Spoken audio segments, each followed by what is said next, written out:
bom dia, boa tarde, boa noite, amigos de Santiago de Compostela. Estamos falando aqui diretamente da Bahia para trazer as considerações acerca do nosso artigo enviado para o primeiro SINDA. Eu sou a professora Adriana Wizikowski, professora da Faculdade Baiana de Direito, da Universidade Federal da Bahia e da Universidade do Estado da Bahia. Ao meu lado, encontra-se a pesquisadora Lorena Berens. Lorena é graduada em Direito pela Faculdade Baiana de Direito.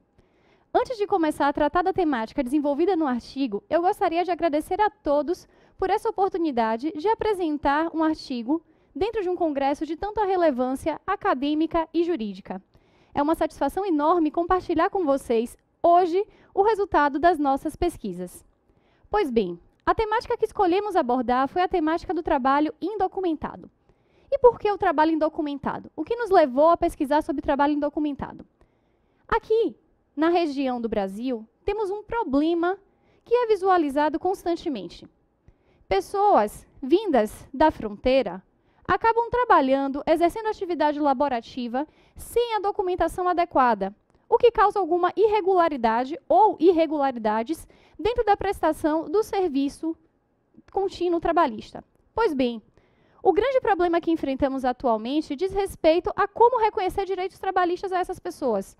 Uma vez que, diante de uma situação de irregularidade, poderia-se pensar que não haveria contrato de emprego ou então que este estaria eivado de nulidade. Por conta disso, resolvemos desenvolver a nossa pesquisa na situação latino-americana, uma vez que o trânsito de fronteiras, principalmente por conta do Mercosul, é algo que acontece constantemente. Para tratar do desenvolvimento da pesquisa, passarei a palavra à minha querida Lorena, que irá tecer as suas considerações. Obrigada. Olá! O tema da presente pesquisa é o trabalho de imigrantes indocumentados latino-americanos no Brasil, uma análise da situação dos trabalhadores em condição análoga de escravo e seus efeitos jurídicos. Bom, a principal característica que a gente pode trazer em relação aos imigrantes indocumentados que estão aqui no Brasil é a característica da vulnerabilidade social. Isso porque eles chegam no Brasil e eles não têm como entrar no mercado formal de trabalho, visto que o mercado formal exige efetivamente documentação para tanto. Então, eles vão trabalhar no mercado informal, que muitas vezes desrespeita a condição do trabalhador e faz com que ele seja explorado e seja submetido à condição análoga de escravo. Nesse sentido, existe uma vulnerabilidade social tratada por Ana Paula Saladini, que ela traz que existe um ciclo de exclusão. Esse ciclo de exclusão seria o seguinte: o imigrante indocumentado ele tem dificuldade de se ver como sujeito de direito. E isso faz com que ele, muitas vezes, não procure a justiça para poder requisitar seus direitos, seja trabalhista, seja em função de indenização proveniente da condição análoga de escravo que ele é submetido. Por outro lado, se ele procura, ele é deportado. E muitas vezes ele não quer ser deportado para o seu país de origem, porque ele sofre violações lá também. Bom, com relação às normas que tratam do imigrante, principalmente do imigrante indocumentado, a gente tem uma questão que tem que ser analisada. Primeiramente, a Declaração Universal dos Direitos Humanos, ela traz a questão da universalidade de direitos, ou seja, para você usufruir de direitos, basta ter a condição humana. Já a Constituição Federal de 88, ela também traz a questão dos direitos humanos de forma muito forte na sua estrutura. Tanto é que ela é chamada de Constituição Cidadã. Além disso, ela traz o direito do trabalho como um direito social, o que traz muita importância e relevância para esse tema especificamente do trabalho. Bom, em contrapartida, o Estatuto do Estrangeiro, que é a principal legislação que trata do tema dos imigrantes indocumentados, é um estatuto extremamente não favorável aos imigrantes. Ou seja, o Estatuto do Estrangeiro ele traz normas muito restritivas aos direitos dos imigrantes, visto que ele foi criado à época da ditadura do Brasil, em que o imigrante era visto tão somente pela perspectiva de segurança nacional e nada em relação aos direitos humanos. Bom, além disso, cumpre informar que existe uma omissão legislativa por parte do Estatuto do Estrangeiro. Ele não trata dos direitos trabalhistas que seriam contemplados pelos imigrantes e, exatamente por isso, abre um grande espaço para a pesquisa, porque não existe nenhuma regulamentação no sentido de quais direitos seriam pleiteados pelos imigrantes, principalmente os imigrantes indocumentados, que ficam totalmente à margem da sociedade nesse sentido, o que reitera a situação de vulnerabilidade social. Por sua vez, tratando agora da opinião consultiva número 18 da Corte Interamericana de Direitos Humanos, essa opinião ela é muito importante no âmbito internacional e no âmbito interno brasileiro para se entender a temática da pesquisa. Bom, por que isso? Porque foi uma opinião consultada pelo México. O México questionou à Corte a possibilidade dos imigrantes indocumentados que trabalham no México terem seu reconhecimento de vínculo trabalhista em razão do trabalho efetivamente prestado no México.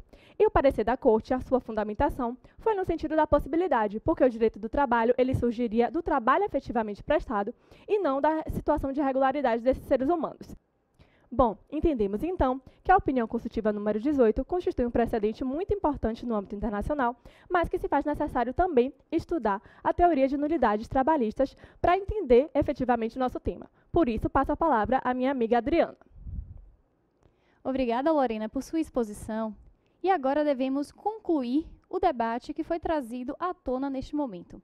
O grande problema, a grande celeuma que nós temos em termos de direitos trabalhistas nacionais é a seguinte: como se reconhecer direitos trabalhistas a pessoas que não se encontram com a documentação adequada no Brasil? Pois bem, primeira coisa que nós temos que perceber é que, como Lorena bem disse, a opinião consultiva número 18 é um precedente internacional importante e que o Brasil pode tomar como modelo a ser seguido.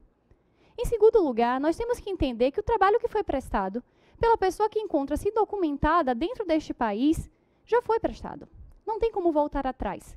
Não temos como garantir um retorno ao status quo, uma vez que essa pessoa já desprendeu energia, uma vez que essa pessoa já teve o dispêndio de energia relacionado àquela atividade. Por conta disso, cabe a nós analisarmos a seguinte premissa. Dentro da teoria das nulidades trabalhistas, existe alguma forma de se garantir direitos a esse trabalhador indocumentado na ordem interna brasileira? Perceba que não estamos tratando aqui da situação em que ele se encontra em condição análoga de escravo, porque esta situação deve ser tratada por meio da legislação que trata do tema, atualmente, e que garante indenizações, garante liberação de seguro-desemprego para essa pessoa que se encontra na situação de exploração. O que queremos verificar é o seguinte: podemos ter assinatura de carteira dessa pessoa? Podemos ter recolhimento previdenciário dessa pessoa? Quem vai arcar com esses direitos? Quem vai arcar com essas parcelas? Pois bem, por conta disso, primeiramente temos que fazer uma análise geral acerca da teoria das nulidades trabalhistas no Brasil. A priori, as nulidades trabalhistas elas são tratadas de forma diferenciada das nulidades cíveis, uma vez que se reconhece efeito ex nunc, ou seja, um efeito para frente relacionada às irregularidades. E por que irregularidades geram efeitos ex nunc e não efeitos ex tunc, efeitos retroativos? Elas geram efeitos ex nunc, via de regra, na seara trabalhista, porque, como já foi dito anteriormente, o labor foi prestado, o serviço já foi prestado. Eu não tenho como fazer com que esse trabalhador devolva, né, ao empregador a sua força de energia para que ele lhe pague. Em verdade, isso já aconteceu. Ele já despendeu sua energia em relação ao empregador, e o empregador, em tese, deveria ter feito o quê?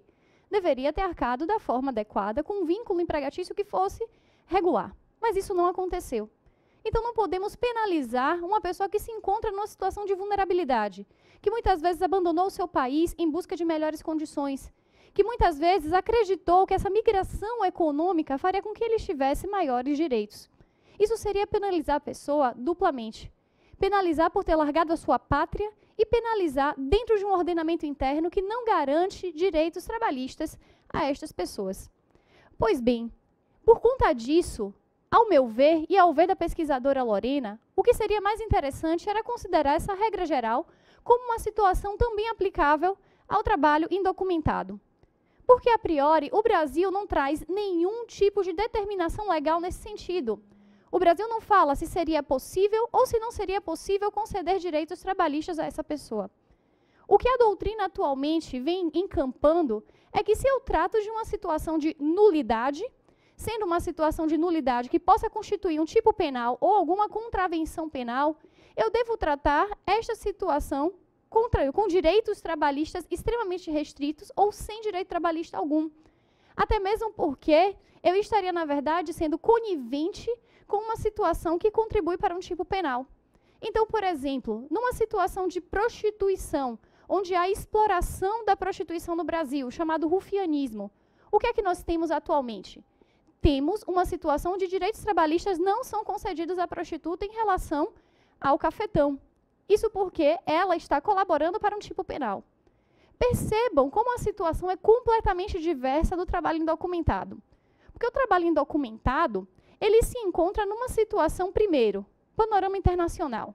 Um panorama onde as migrações são cada vez mais frequentes, onde a pessoa vem para um outro país em busca de melhores condições financeiras, onde, na maioria das vezes, é explorada. No Brasil, temos alguns casos, principalmente na região de São Paulo, relativos à indústria têxtil, onde isso aconteceu de forma muito latente. A pessoa vinha com uma promessa de que teria um emprego, a pessoa vinha com uma promessa de que teria um local para residir, a pessoa vinha com uma promessa de que teria uma vida melhor. E sabe o que aconteceu? Se encontrou desde o primeiro momento com uma dívida relacionada à passagem aérea. Trabalhava muitas vezes de 12 a 16 horas por dia, fazendo revezamento com outros colegas no local que dormia e o local que trabalhava, que era o mesmo. No final das contas, o Brasil já vivenciou alguns casos em que o trabalho indocumentado só gerou perspectivas ruins. E que o trabalho indocumentado, no final das contas, gerou, inclusive, algum tipo de lucro para aquele empregador, ou possível empregador, se você não quiser chamá-lo assim, mas gerou lucro para aquele empregador que explorou a mão de obra, se valendo da ideia de que a pessoa que imigra, a pessoa que vem de outro país, no final das contas, encontra-se numa situação de irregularidade. Queremos combater esta perspectiva, uma vez que, mesmo que a pessoa advenha de outro país, ela também tem direitos humanos. Nós não podemos esquecer desse detalhe, que não é um detalhe. Temos que trabalhar numa perspectiva de maximizar os direitos humanos.